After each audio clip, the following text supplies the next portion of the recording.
Introducing YouTube memberships, a fun way to support the channel while getting some exclusive perks. Click the join button to become a member now and get benefits like badges next to your name on videos, behind-the-scenes photos, advantages during the live trivia game, discounts on merchandise, private one-on-one video chats, the ability to request future video topics, and exclusive 8 to 10 minute videos on the history of the NFL. And now, on with our feature presentation. October 22nd, 2023. It's week 7 of the NFL season, and we've got an NFC East rivalry on our hands between the Washington Commanders and the New York Giants over at MetLife Stadium. For the team that's the main subject in our story, the Washington Commanders, this is an absolutely monumental game for them for a few reasons. Number one, the Commanders have been on quite the skid as of late, having lost 3 of their last 4 games. So they need this one to get back on track and get above 500. Number 2, they're going up against, on paper and through the eye test, one of the worst teams in football in the New York Giants. As in, a team that enters this game with a 1-5 record, a 4-game losing streak, and the worst offense in football. In fact, they're historically bad, and you can learn more about that by clicking the card in the upper right corner. And number 3, if the Commanders don't win this one, not only do they fall to 3-4, but they've got an absolute gauntlet coming up, with a game against Philadelphia up next, a game against Seattle on the road 2 weeks after that, and still 2 games against Dallas, a game against Miami, and a game against San Francisco. So they really don't have a whole lot of room for error. You figure that 10-7 is what you need to make it into the playoffs. So if you lose this game, you might have to run the table to have any shot at making it. And early on, it's an absolute slugfest where not a whole lot is happening offensively, which isn't the most surprising thing in the world, considering how poor these offenses have looked at times throughout the season. However, on the 4th drive of the game, the Giants, as in one of the worst first-half teams offensively in the history of the NFL, begin to mount something. On a drive starting at their own 12-yard line, Tyrod Taylor drives them down to the 8-yard line, where they've got a great chance at scoring a touchdown, and at worst, 3 points. After a sack backs the Giants up and a run by Saquon Barkley picks the yardage back and then some, the Giants are faced with 3rd and goal at the 5-yard line. 5 yards separate them from the end zone. As for what happens next, they've got their opportunity. Tyrod Taylor with a flag down. Taylor's going to try to run it, and he doesn't get there. The good news for this man right here, head coach Rivera, is that the Commanders get a stop, as Taylor picks up 2 yards on the play, being pushed out at the 3-yard line. The bad news, however, is that there's a penalty on the play. But the good news for the Commanders is that this one is on the Giants. It's in the area of offensive holding.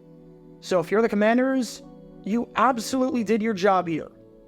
The Giants have 4th and goal at the 3-yard line.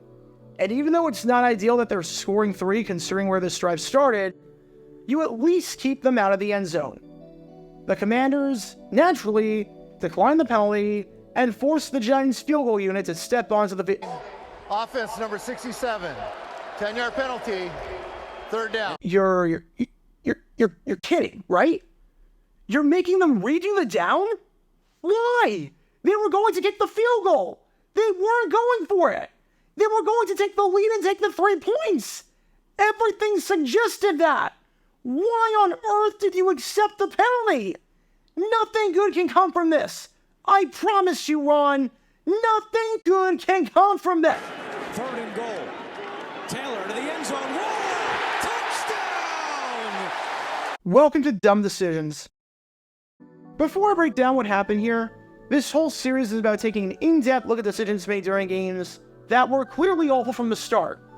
This isn't something to look bad in hindsight. Rather, this is something to look awful almost immediately. These are moves where your gut instinct tells you right away that there is no way this can possibly work. And sure enough, your gut instinct was smarter than that of an NFL head coach. And for this one, we're taking a look at the mind of Washington Commanders head coach Ron Rivera. I mean, enough is enough at this point. I don't know what it's going to take for the Commanders to fire Rivera as their head coach, but we have absolutely reached that point. He coached an atrocious game on Thursday Night Football against the Chicago Bears, with some boneheaded clock management and idiotic decisions, which you can learn more about by clicking the card in the upper right corner.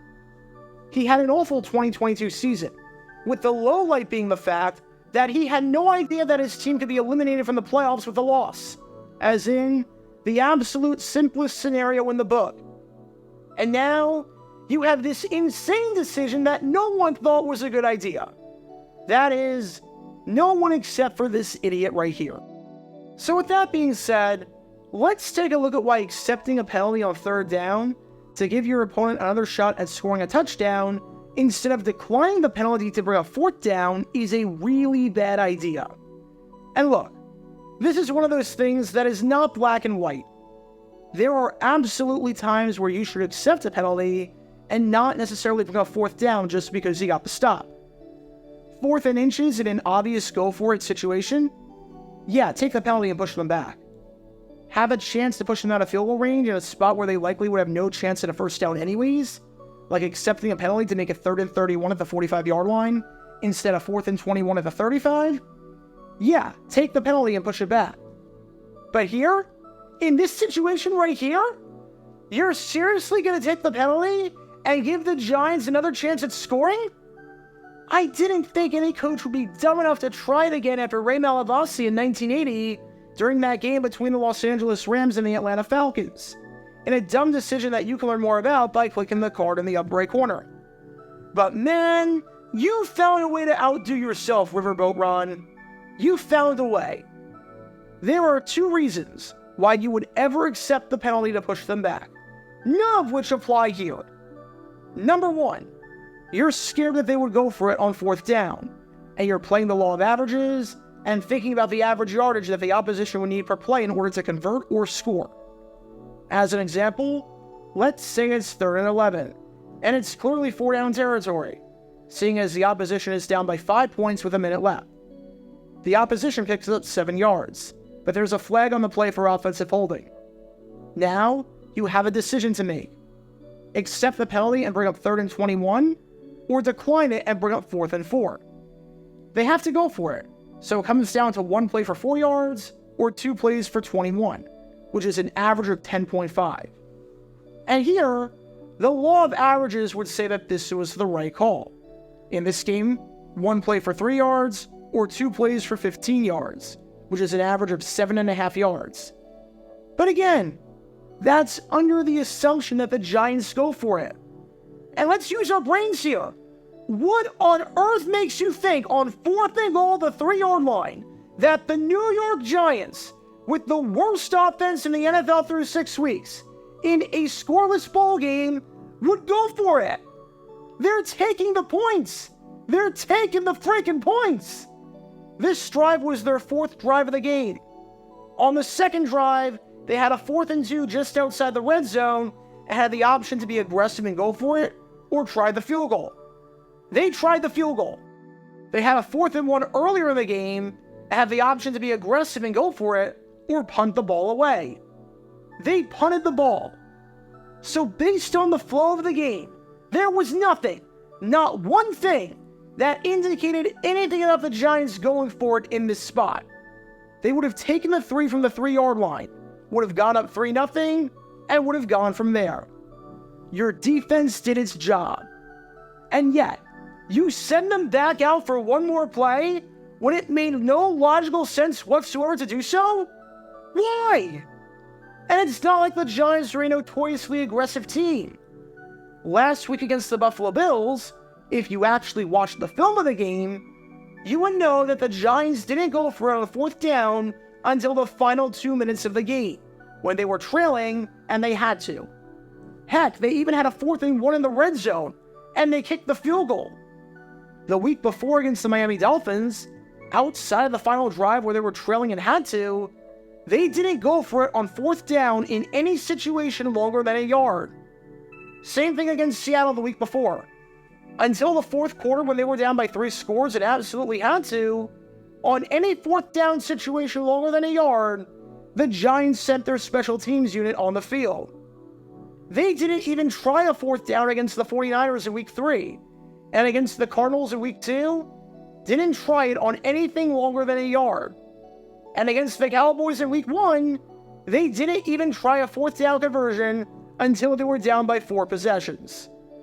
So unless the Giants are inside a yard, or unless they're trailing by a lot of points, or in a spot where they have to go for it because the clock is running out, the Giants have, quite literally, never gone for it on 4th down this season. Not one time this season. And you think that would change here, needing 3 yards in a scoreless ballgame, considering the flow of the game, and considering everything else? How dumb can you be to accept the penalty when there's no way that the Giants would even go for it here? As for the second reason, you have a chance to push them out of field goal range. As an example, let's say if you decline the penalty, it's 4th and 6 at the 37-yard line. So the opposition would line up for a 54 or a 55-yard field goal. Meanwhile, if you accept the penalty, it's 3rd and 16 at the 47-yard line. So yes, the opposition has a chance to get the first down again, but if you get a stop, they're not trying a field goal from 65 yards out. Or if they are, it's a significantly tougher task. But here, that does not apply in the slightest bit. And if Ron Rivera thought for 1 second that it did, then he's an idiot who needs to be fired. Let's say you decline the penalty. The Giants are kicking a 20-yard field goal from the 3-yard line. It's a chip shot. 3 easy points. Let's say you accept the penalty to bring it back to the 15-yard line. It's a 32 or a 33-yard field goal if you get the stop here. Guess what? That's still a chip shot. That's still a freaking chip shot. That's the same distance as an extra point. And kickers this season are 98% on those. So the risk in allowing the Giants to have another shot at the end zone is that you're giving them a chance to score a touchdown if this backfires. The reward is that they're still getting 3 points. Which, guess what? That's the exact same thing that would happen if you declined the penalty. Minus the risk that they score a touchdown because you took that option out the window. It's absolutely insane. The situational awareness, or lack thereof, is mind-boggling.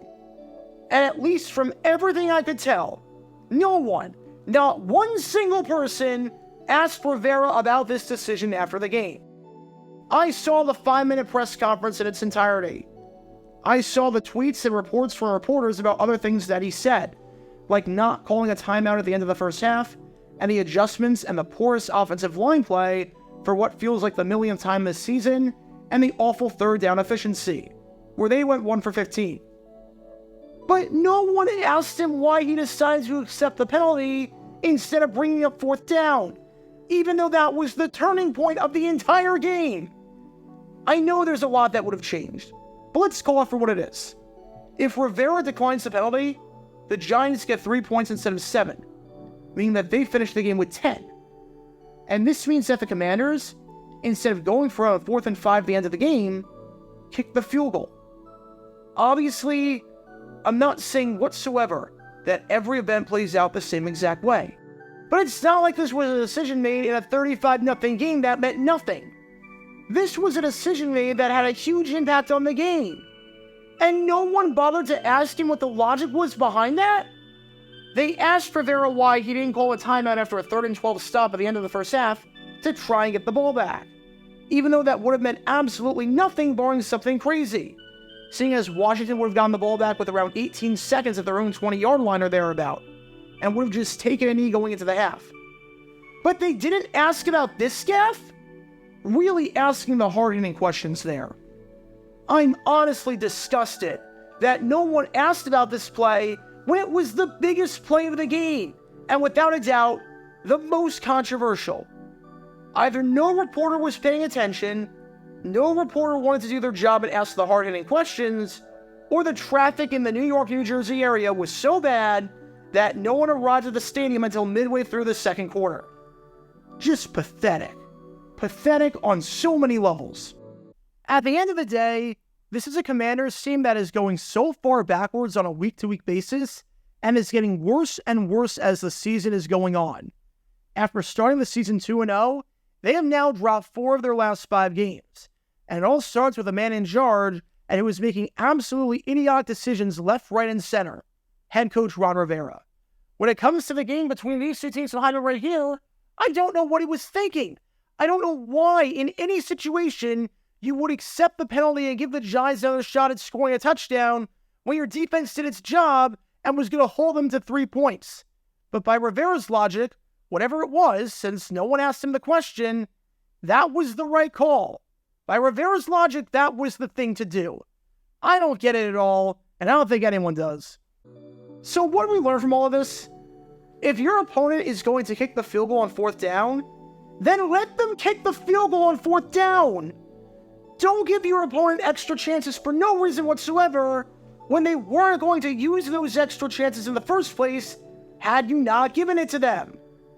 If the goal of the drive is to hold a team to 3 points, and said team is about to call a play that will get them, in the absolute best case scenario, 3 points, then let it happen, and don't risk anything else, especially if the second attempt would be more than doable and wouldn't push them out of field goal range.